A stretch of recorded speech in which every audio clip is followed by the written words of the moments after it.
What's poppin', people? It's Dante. Today we're going to be looking at photographs I made in Israel and Palestine in 2017 to 2018. And so the goal with these videos is to share with you the behind the scenes of how the photographs were made, analyze the compositions, and look at some contact sheets and just share you some details candidly about my process. And so I studied abroad in Hebrew University in 2017, and I traveled here on a whim, actually. I remember I had a few different options of places that I could travel to, and Jerusalem sounded the most exciting at the time, and I simply decided to go there with spontaneity. I didn't really make any plans at all, and I think that this is the art of practicing street photography. I simply go to a new place and discover things naturally. I don't plan or contrive a narrative or any story that I'm looking to tell.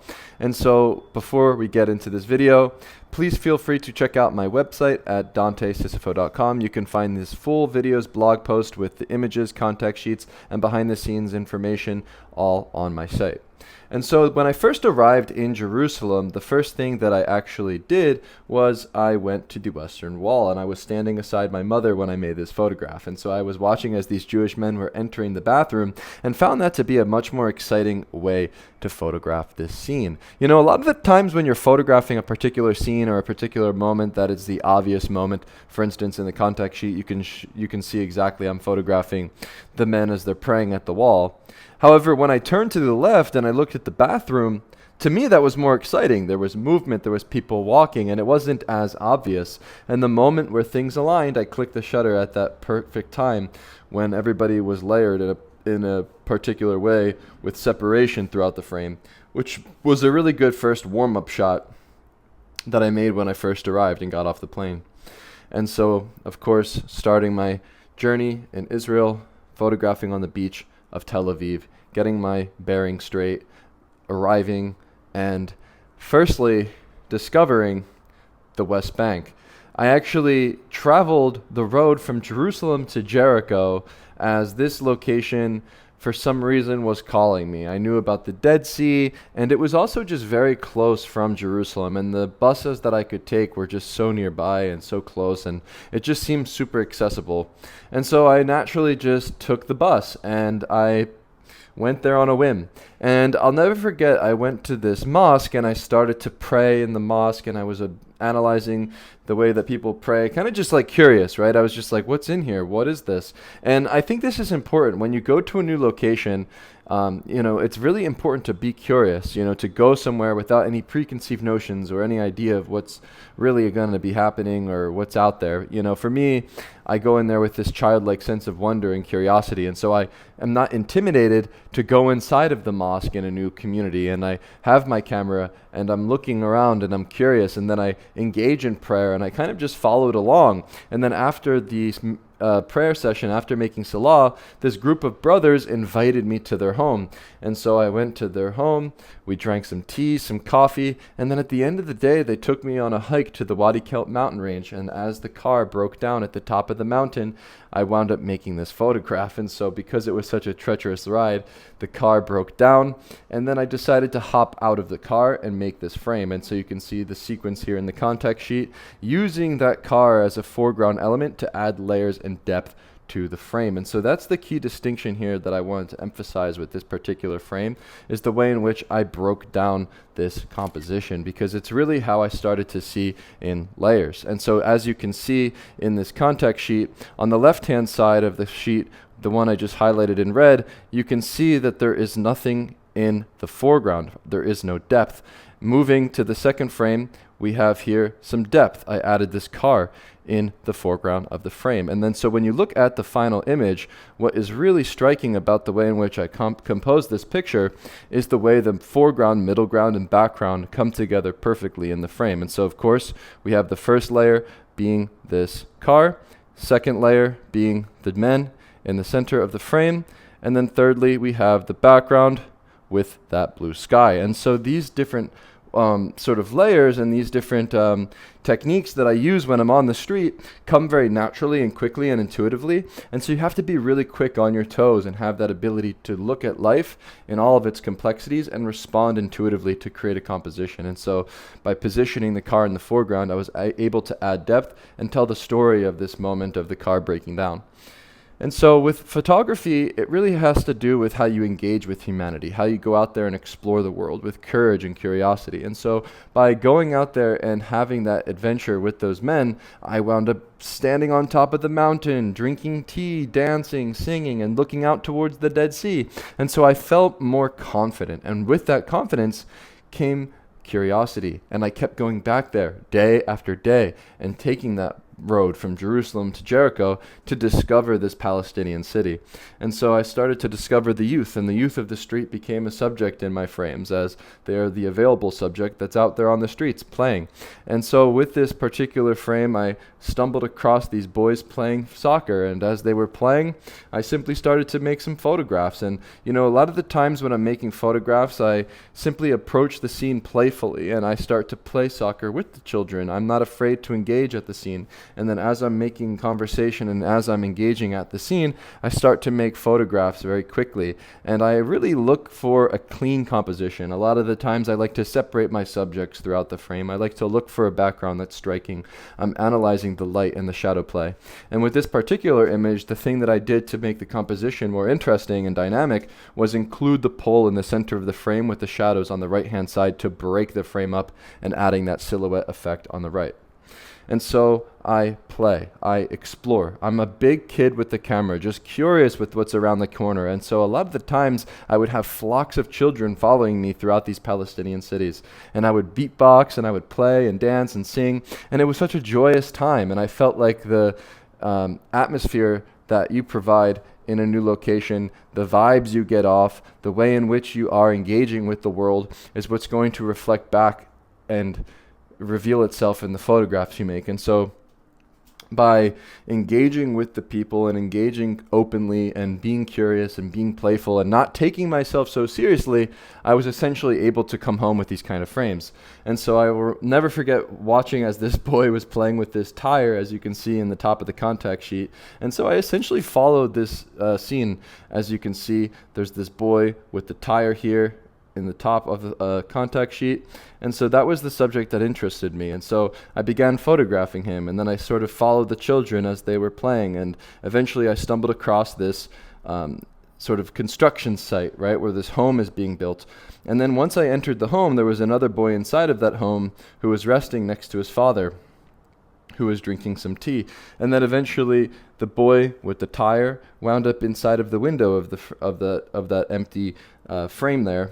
And simply put, I layered him from the right-hand side to the left-hand side using that window as a frame within a frame. And so I, once again, can break down the composition and tell you exactly how that decision was made. I positioned my body inside of this construction site. I utilized that construction site as a layer within my photograph to create depth by using the window frame to then reveal the subject with the tire and placing the subject on the left-hand side inside it to add that sort of depth to the picture. But I think what's more important is, to just emphasize when looking at these photos and explaining in these videos that photography has nothing to do with photography, but how you engage with humanity. And honestly, I'll repeat that over and over again because it's really critical. And so we arrive here in Shofat refugee camp in East Jerusalem. I'll never forget this moment when I walked inside of this incredibly large walled refugee camp. I put my bag through the metal detector. I'm walking through the barbed wire fence. The Israeli soldiers looking me up and down, checking my passport. And I'm just looking up at this wall thinking to myself, wow, this is huge. And I walked in and it was kind of scary. But when you have fear and you overcome fear, we bring forth courage, right? And so courage is essentially feeling fear, but overcoming it and doing the thing anyway. And so by reminding yourself this notion that curiosity, courage, these things are very important, you can then remember this, hopefully after watching this video, that these kind of traits and these kind of ideas are what really do influence the way in which you practice your street photography. That to me is the most important, the most critical thing when it comes down to making these kind of pictures. And so when I arrived at the wall, I remember trying to make pictures of this wall week after week, and I would return to this particular location time and time again because this was the one place where I could get a photograph of the wall that separates Israel and Palestine. And so this boy, it's like no man's land. There's hardly any people that hang out around the wall. It's like this empty area where there's just a bunch of discarded trash.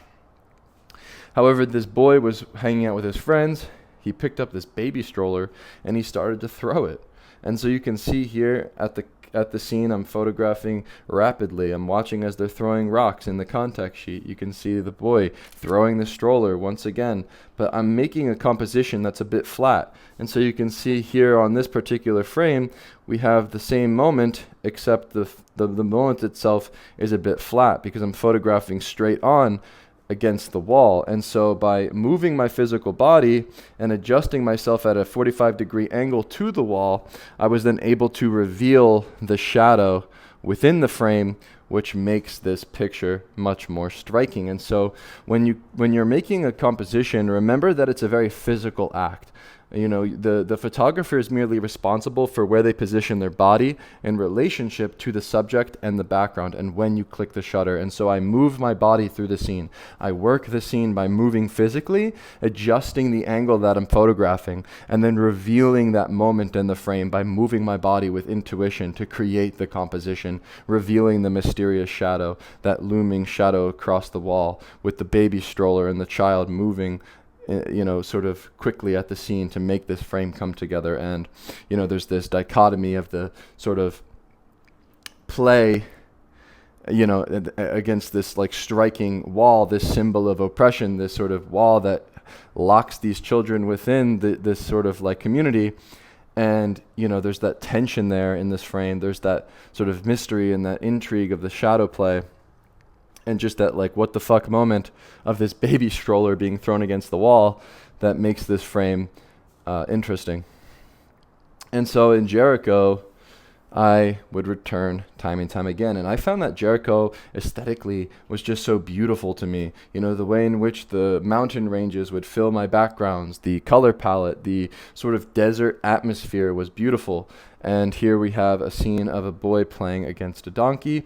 He was walking with his donkey, and there is a trash pit in the background, which is producing that smoke you can see on the screen. And so as I'm photographing and as you look at this contact sheet, you can see I'm engaging at the scene playfully. I'm photographing this child as he is trying to hide from me.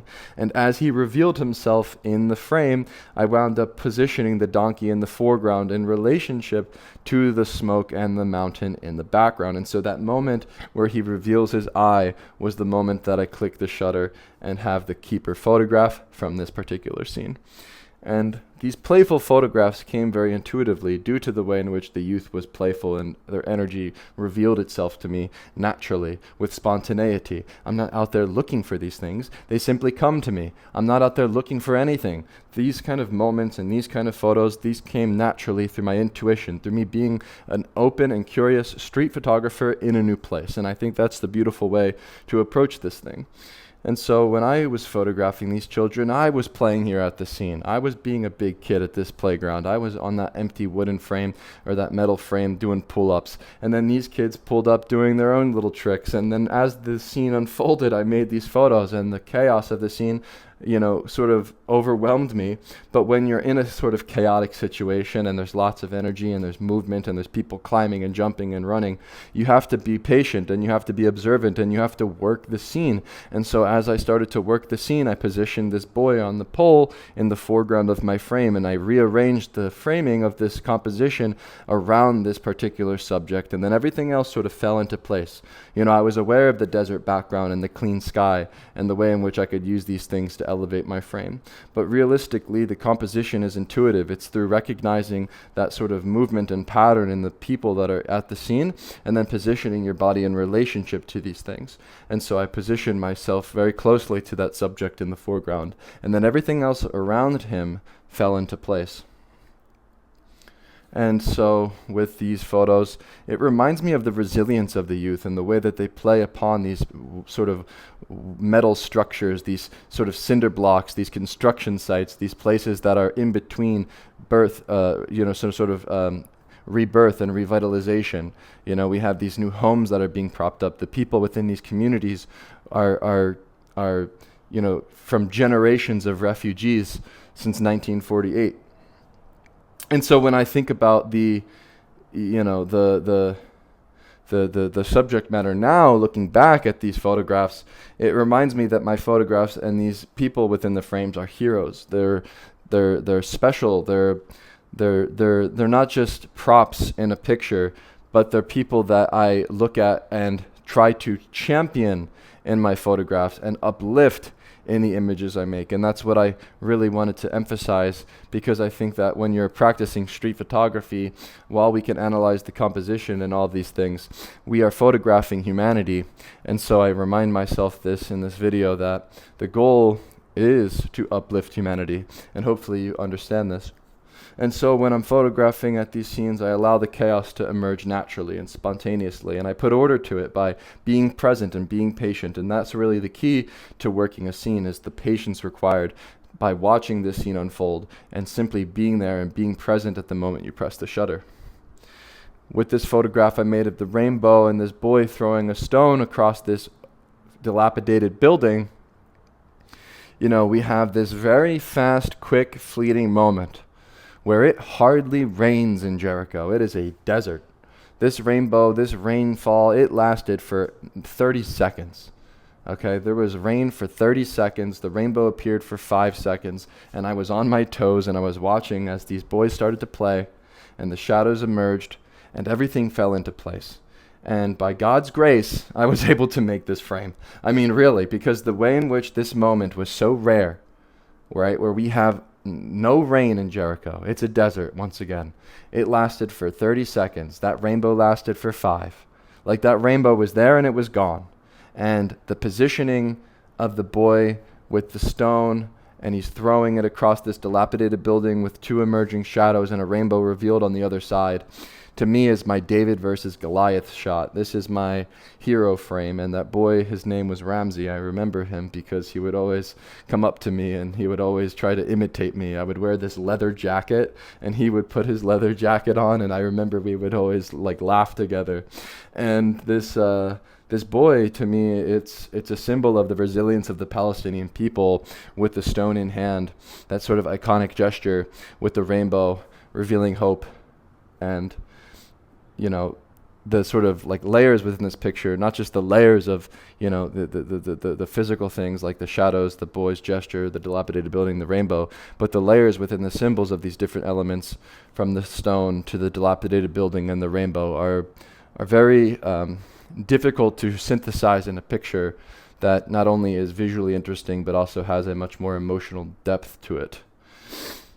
And so I spent my time photographing all day long. Sometimes I would photograph until the sun would set, and I would go to these wedding parties. And at this particular wedding party, it was extremely loud, very festive. People were dancing, singing, and screaming outside. However, I turned inside and watched as these men were making salah, and it was a very quiet moment as this boy was sleeping on the floor.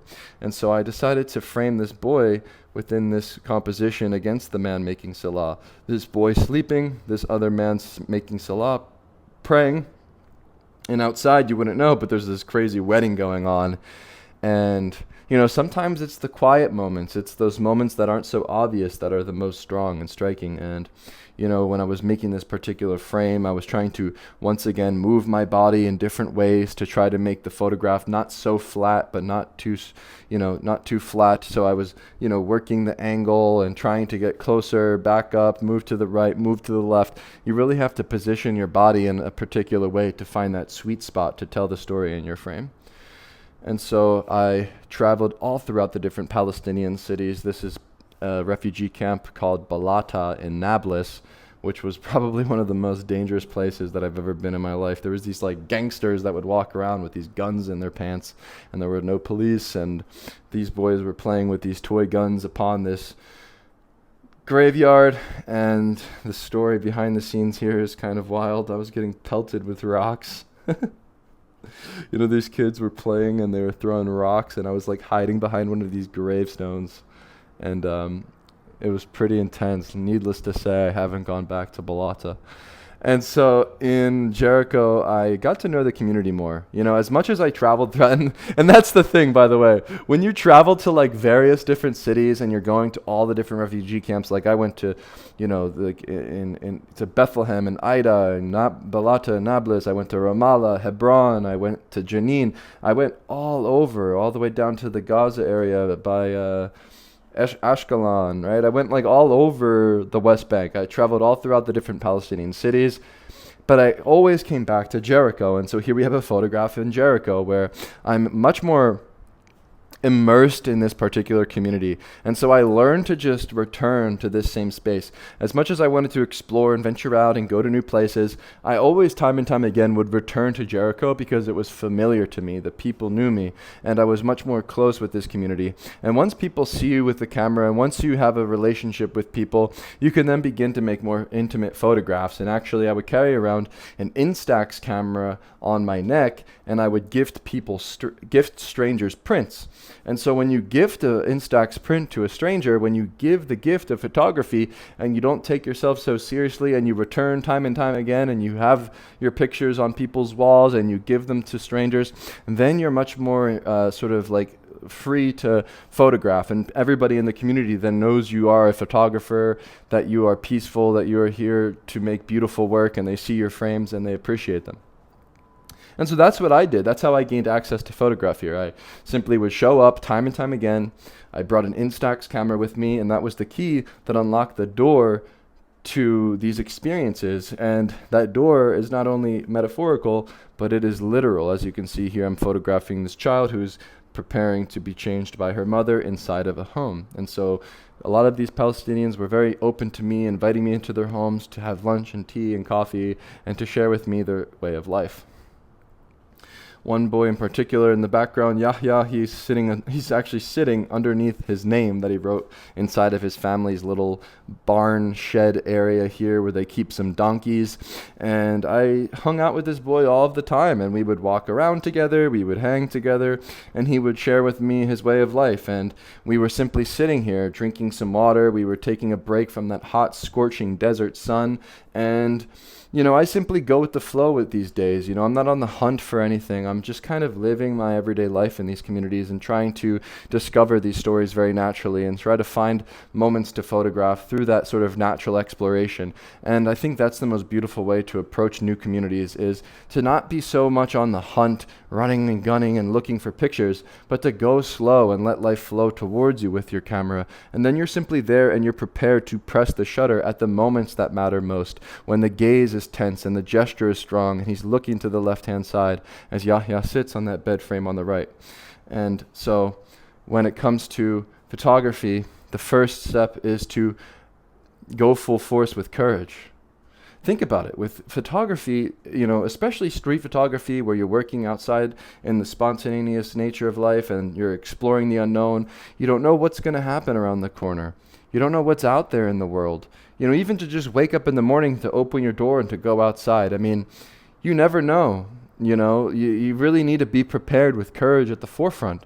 That's not to say that it's, you know, not normal to feel fear. You know, the moment I made this photograph, of course I was scared. Of course I had fear, but I overcame that fear with courage, and I think this is critical. Now, you don't like when I photographed these particular scenes like you see here, I didn't go out there looking for this photograph. I didn't go out there, I'm a war photographer, I want to go photograph war.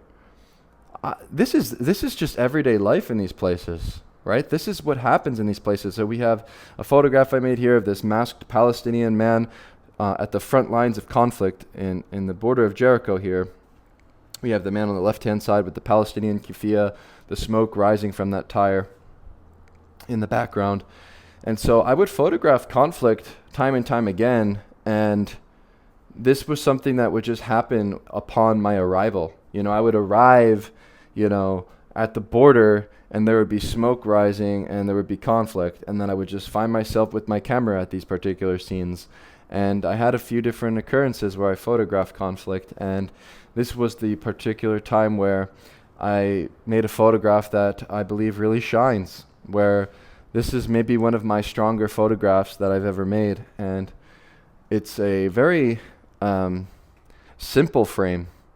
You know, what I like about this particular photograph is the simplicity of this frame, you know, where we have a simple gaze from this tattered, masked man smack dab in the foreground on the right-hand side, that I almost feel as though I shouldn't even explain.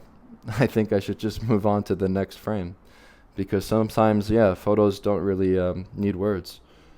But needless to say, I will share with you the contact sheet here on the screen. And it was pretty intense. This was all the way at the front lines. And so the next day, while wandering around, and discovered this playful moment of these Palestinian men kissing and greeting and smoking cigarettes and drinking coffee. And when I made this photograph, I spent a lot of time here. You know, I was engaged with these people here. You can see I'm making photographs of the family in this contact sheet, hanging out. I just came out of the mosque. When people come out of the mosque, they all sit down outside of their home and they have big families. They all drink tea, they drink coffee, they smoke cigarettes, and they're just hanging out after mass, after making salah. And then I wound up making this frame as this man greets his friend, and the kiss emerged very quickly, and I had to respond on my toes spontaneously to make this frame. And we have another sequence of images here in the contact sheet as they invited me inside of their home, and I continued to photograph. And so with this particular frame, I think it's important to emphasize the way in which I look at life. You know, I don't look at life as this flat, two-dimensional thing. I don't look at a photograph or I don't seek to make a photograph that only has 2 dimensions, right? I'm looking to combine the decisive moment of this kiss alongside other elements, like the man smoking a cigarette, like the man holding his coffee, right? I'm looking to add depth and layers in my frames. And so when I'm looking at this moment that's occurring so quickly, I'm also trying to relate the things that are happening around that moment to add depth to my image. And so by adding that man smoking cigarettes in the background, I was able to create that sort of dynamic in the composition. Here we have a scene that I made on the Tel Aviv beach. And so I would return to the Tel Aviv beach after my classes on the weekend sometimes, despite always traveling to these places in the West Bank. And after seeing so much conflict, I said, okay, let me go to the beach. And so I would photograph at the dog beach a lot because of all of the energy. You know, at the dog beach, there's this unpredictability. The dogs are running around. There's people playing. There's something there. There's movement and there's energy.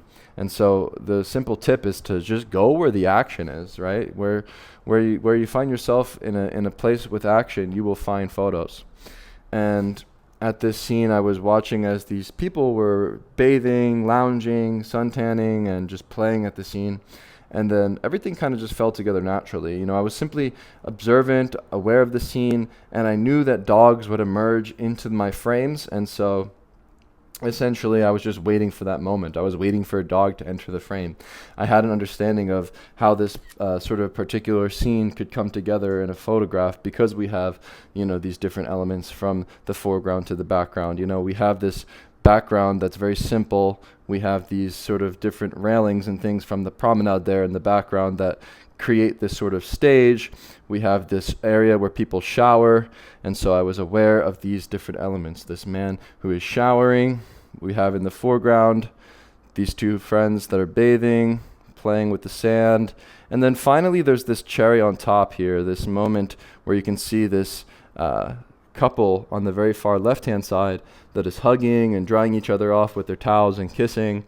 And it's a very spontaneous thing that emerged in the frame that I'm very pleased with. It's not something that I could really see too much with my naked eye. You know, I'm aware of a general sense of what's going on around me, but these different elements sometimes surprise me when I look back at the photographs. And of course, in the foreground, we have the 2 dogs that emerged spontaneously. And so this is a very packed frame with different layers, lots of dynamics, lots of movement, lots of playful energy. And I think it's important to highlight the spontaneity involved at these scenes and how quickly these moments occur. And so it's all about just positioning yourself in these particular choke points. Like I was kind of just standing in this particular place, looking to the left, photographing towards the water, and then looking back towards the sand and analyzing this different scene with these playful different elements. And then everything came together kind of just naturally. And so playful energy, I think, is so important in my process.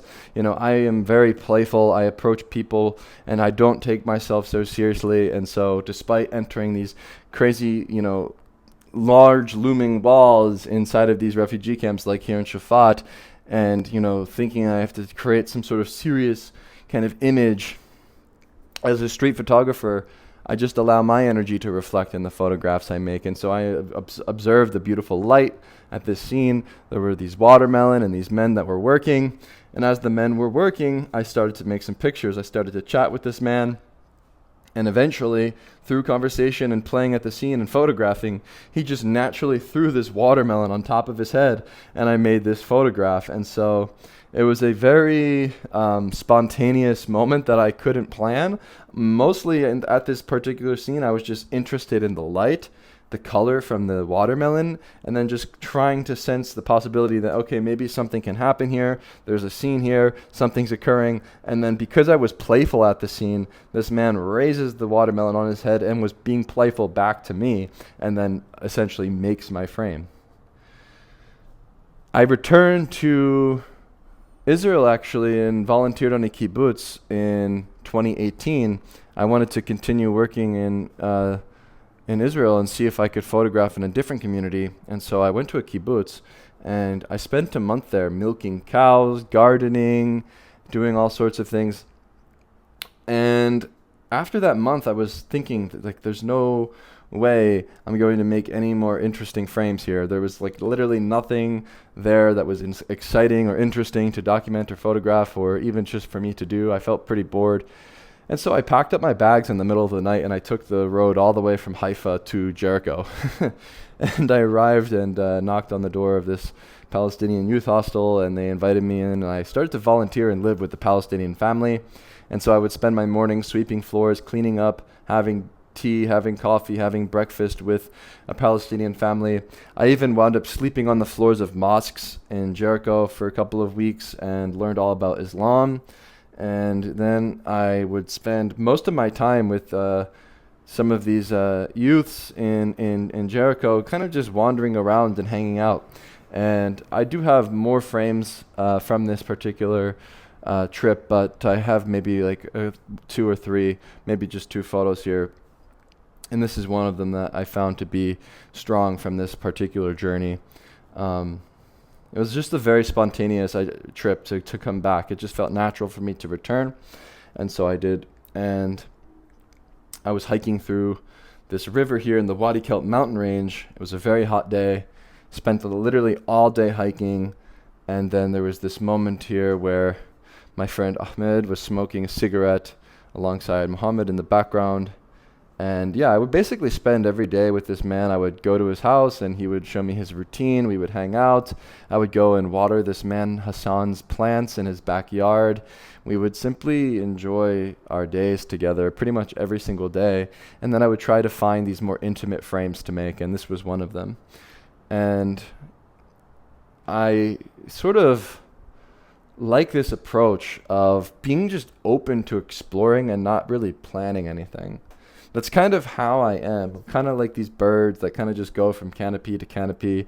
What's interesting about these Palestinian homes is they keep pigeon coops on top of all of their homes. And so I was eating pigeon, almost every day I was eating pigeon, and it's actually really good. It's way better than chicken.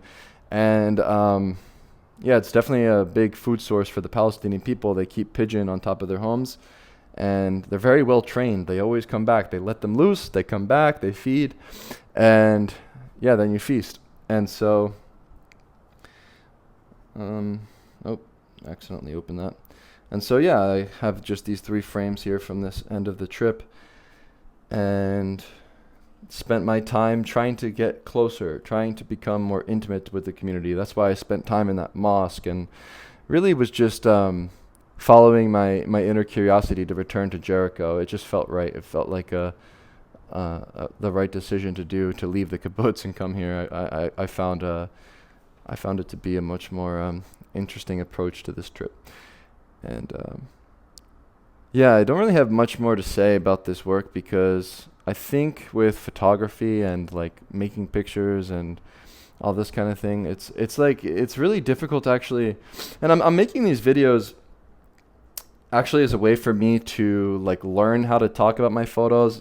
And I mean, really what I want to do with talking about my photos is like teach you or give you some sort of value by looking at the contact sheets and understanding how I break down a scene, just for the sake of street photography, like to just like give my process openly, so that hopefully when you look at these images and when you hear my words and you look at the scenes and you understand by looking at the contact sheets how I analyze the world, how I engage with the world through my personality, through how I see things, through how I make compositions, through how I just engage with the world generally.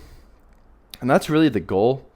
I don't really want to talk too in depth about anything else, because once again, I think as a street photographer, it's really important for the photos to be open to interpretation. I think it's important for you as a street photographer to go into a new location without any expectation, without any preconceived story or idea or something that you're trying to share, but just allow these photos, allow these moments, allow these experiences to come naturally, because that's what I've done. I mean, that's my personal approach. And I feel like I've thrived through that approach. It's allowed me to create a lot of strong photos, a lot of strong memories, a lot of strong experiences that I'll always cherish for the rest of my life, through simply being open, through being curious, through being spontaneous, through throwing myself into the unknown and discovering things very naturally without any contrived idea. I'm not like reading up books about like the history or of these locations and going and trying to make frames, but I simply enter new places in the spirit of play, and I can confidently say that this is what allowed me the ability to create these kind of frames. And I think that's how I want to end this video, because that is really at the core of my philosophy and approach to street photography. And so if you enjoyed this video, thank you for watching, and I will see you in the next one. Peace.